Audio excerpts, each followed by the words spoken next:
दोस्तों RAROC का नाम तो आपने बैंकिंग में बेसेल में जरूर सुना होगा। इसको बोलते हैं risk adjusted return on capital, यानी हमने जितना पैसा लगा रखा है उस पैसे से हमको क्या रिटर्न आ रहा है, लेकिन उस रिटर्न में वो जो पैसा लगा रखा उसमें भी कुछ खतरा है।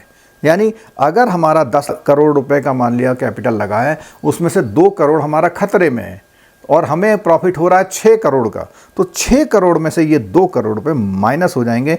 यानी आपका जो पैसा है वो पैसा जितना प्रॉफिट दिख रहा है उतना नहीं होगा। इसको रिटर्न ऑन कैपिटल ना बोल के risk adjusted return on capital बोलते हैं। तो इस कॉन्सेप्ट पर एक छोटा सा न्यूमेरिकल है, आपको समझ में आएगा। आपके CIB एग्जाम में आने वाला आमतौर पर ये एग्जाम में ये न्यूमेरिकल आता है। अगर आप CIB की तैयारी कर रहे हैं, बेसल को बहुत अच्छी तरह से पढ़ना चाहते हैं, तो नीचे लिंक में डिस्क्रिप्शन बॉक्स में मोबाइल एप्लीकेशन का लिंक दिया है। मोबाइल एप्लीकेशन को आप डाउनलोड कर लीजिए क्योंकि इसमें नोटिफिकेशंस मिलते हैं। चैनल को सब्सक्राइब कर लीजिए और इसी तरह के और भी बेहतरीन वीडियो आपके लिए हम लोग लाते रहते हैं। चलिए चलते हैं RAROC की तरफ। देखो ये दिया हुआ, देखो एक थोड़ा सा दिया हुआ है। कितने की लिमिट सैंक्शन करी है इसमें देखने का? 10 करोड़ की। 10 करोड़। आपने जब कोई विज्ञापन या फिल्म आती है ना, उसमें लिखा जी। रहता है कमजोर दिल वाले ना देखे। ना देखे ना। तो वही वाली है जिसे झंझट नहीं करना मत देखे जिसे समझ ना देखे। ठीक है, चलो देखो। CC लिमिट हमने 10 करोड़ की सैंक्शन की, कितना ले गया हमसे वो? 7 का 7 करोड़। हम लोग उससे चार्ज कितना परसेंट कर रहे हैं? 11 11 कर रहे हैं, ठीक है। और कॉस्ट ऑफ फंड कितनी है? 6%। 6%, ठीक है। ऑपरेटिंग एक्सपेंसेस कितने आते हैं हमारे?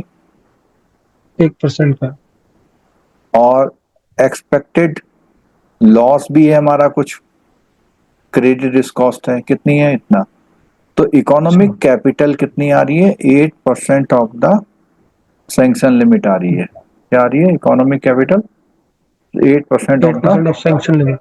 Sanction limit. इसमें देखो प्लस माइनस क्या कर रखा है इसने। देखो आपको 11% मिल रहा है, लेकिन 6% तो आपने देना ही है। 1%, 7% तो चला गया। ये कहता है economic capital allocated 8% of the sanction limit.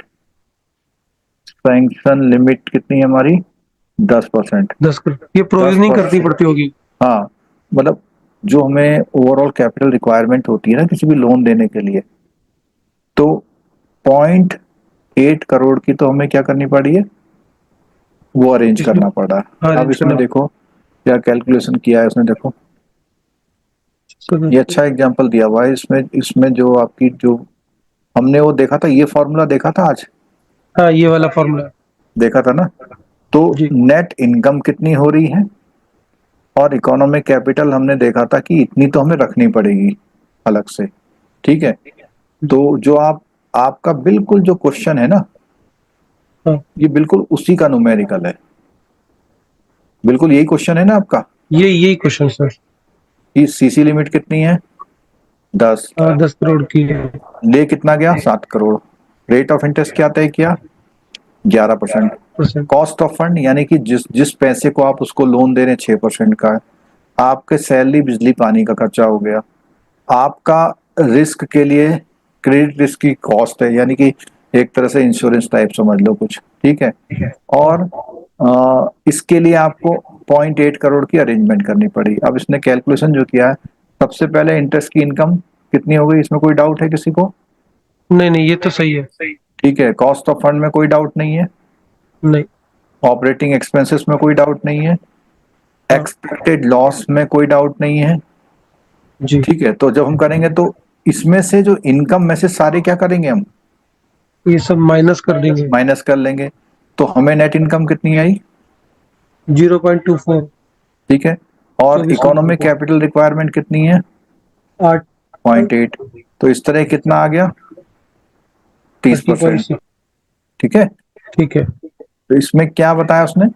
उसने अगर एक लेमैन की तरह देखेंगे तो लेमैन इसको क्या देखेगा सिर्फ? कि इसमें लॉस हो रहा है अपने को कैपिटल डिप्लॉय करने में। बेसिकली लेमेन वाला इस लाइन को बिल्कुल कंसीडर नहीं करेगा, बस सिंपल आप ऐसे समझ लो। जी।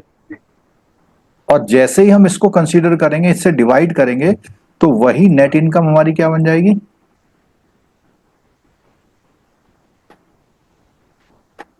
RAROC बन जाएगी। हाँ। ठीक है, तो जो आप पूछ रहे थे बिल्कुल वही चीज है, ये नया नहीं है। बट यहाँ पे थोड़ा फर्क ये है कि वो इंटरेस्ट इनकम को एज ए होल लेते हैं, पूरा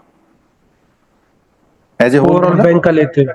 ओवरऑल बैंक का आ गया, cost of fund as a whole, operating expenses as a whole, expected credit loss, मतलब ये सब एज ए होल लेते हैं, तो वो बैंक का RAROC बन जाता है। किसका बन जाता है, बैंक का बैंक का। आर। ठीक है, अब यहाँ पे देखो ये लिखा हुआ है, if this exceeds the bank hurdle rate 15%, तो इसका मतलब वही जो आप बता रहे थे ना, कितना रखा हुआ हो। 15% का है सर।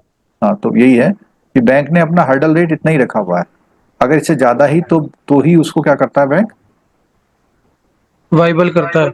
और नहीं तो आपके वहां क्या करता है, या लोगों में तो चला जाता है प्रपोजल। या तो उसमें चलेगा, डेविएशन में जाएगा, या आप उसका रेट ऑफ इंटरेस्ट क्या कर देंगे, रिवाइज करके बढ़ा देते हैं। बढ़ा देते हैं, तभी होगा। ठीक है, और रेट ऑफ इंटरेस्ट बढ़ाएंगे, हो सकता है लोन लेने से ही आपको मना कर दे। सर उस पे अदर इनकम बढ़ाते हैं। हाँ, हाँ, कुछ कुछ हेमलता पूछ रहे हैं। हाँ सर, हम पूछ रहे थे कि इसमें ये इकोनॉमिक कैपिटल एलोकेटेड ये कहाँ से आ रहा है, ये ये दिया रहा है? एक तरह से जो बेसेल के अकॉर्डिंग नहीं करते हम लोग, हाँ बेसेल कहता है ना कि अगर आप कोई लोन दे रहे हैं तो उसमें इतने % आप वो करें। अब जी। रिस्क के अकॉर्डिंग वो करता है, तो इसने क्या करा है, इस चीज को 8% रखा हुआ है। और हम ऐसा भी कह सकते हैं, ये 8% की जगह इंडिया में कितना है, 15 है। 9%। अरे आप जो भी RWA होता है, रिस्क वेटेड एसेट, उसका कितने % मेंटेन करते हैं, 9%। तो वो वही चीज है, सेम है। समझ में आया हेमलता, यस सर। मतलब जो 7 हमारा बेसिल का सिस्टम है ना, ऐसा बताओ CC लिमिट में कितने % रिस्क वेट होता है, पहले ये बताओ चलो, कितने % है, 100। 100%। ठीक है, और हमने लिमिट कितने सैंक्शन करी उसे, 10 करोड़। 10 करोड़। तो RWA कितना हो जाएगा हमारा, 10 करोड़। अगर 100% रिस्क वेट है, तो 10 जितने का हमारा एसेट है उतने का 10 करोड़ हो गया। और 10 करोड़ का इंडिया के हिसाब से देखेंगे तो कितने % मेंटेन करना है, 9%। ये आ गया। तो मिनिमम कैपिटल के स्टैंडर्ड इंडिया के हिसाब से कितने रखने पड़ जाएंगे हमें, 9%। 9%। तो अगर हम मान लें इसी सेम क्वेश्चन में यहाँ पे 9% कर दें, तो क्या चेंज आ जाएगा हमारे पास, यहाँ पे 0.8 की जगह कितनी रिक्वायरमेंट हो जाएगी इकोनॉमिक कैपिटल, 0.9। 0.9। और 0.9 अगर आएगी तो 0.9 से डिवाइड करेंगे, तो 0.245 डिवाइडेड बाई 0.9 कितना आएगा,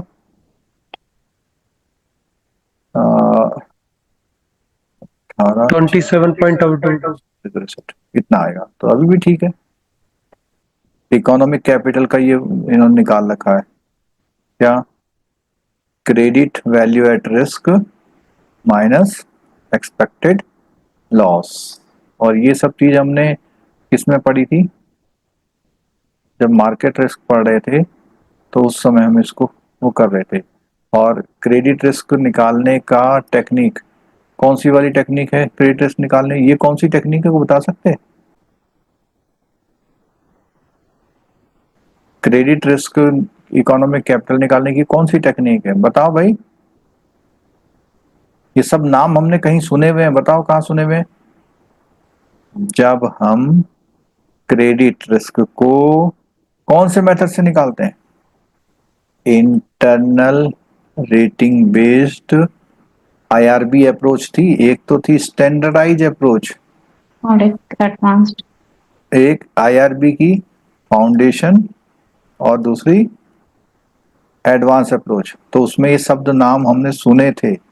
तो दोस्तों आपने ये RAROC का एग्जाम्पल समझ लिया, और RAROC का जो स्टैंडर्ड रखा गया है वो अगर 15% से कम है तो ऐसे लोन्स को आमतौर पर बैंक फाइनेंस नहीं करते हैं। यानी कि उसके अगेंस्ट में जो भी इकोनॉमिक कैपिटल, अब इकोनॉमिक कैपिटल की या इकोनॉमिक कैपिटल वैल्यू की अगर हम बात करें तो ये बात होती है कि जितना आपका उसमें से रिज़र्व रखना पड़ेगा उसको हम इकोनॉमिक कैपिटल का नाम देते हैं। जैसे अगर इंडिया में हम बात करें किसी लोन के अगेंस्ट में 9% रखना है मान लिया, तो 9% कैपिटल रखनी है, एलोकेट करनी है। तो अगर आपने 10 करोड़ का लोन दिया है तो 90 लाख रुपए आपकी जो कैपिटल की इकोनॉमिक वैल्यू है 90 लाख रुपए। तो इस तरह से इस न्यूमेरिकल्स को हम लोग करते हैं। इसका यूज जो है हम लोग अपने प्रॉपर रिटर्न के लिए यूज करते हैं। इसका यूज जो है हम लोग बैंकिंग इंडस्ट्री में कि कितना रिटर्न एक्चुअल में आ रहा है उसके लिए करते हैं। तो दोस्तों वीडियो कैसा लगा, अच्छा लगा हो तो लाइक कीजिएगा, चैनल को सब्सक्राइब कर लीजिएगा और बेल आइकन जरूर दबाइएगा। मिलते हैं दोस्तों नेक्स्ट वीडियो में। Thank you so much.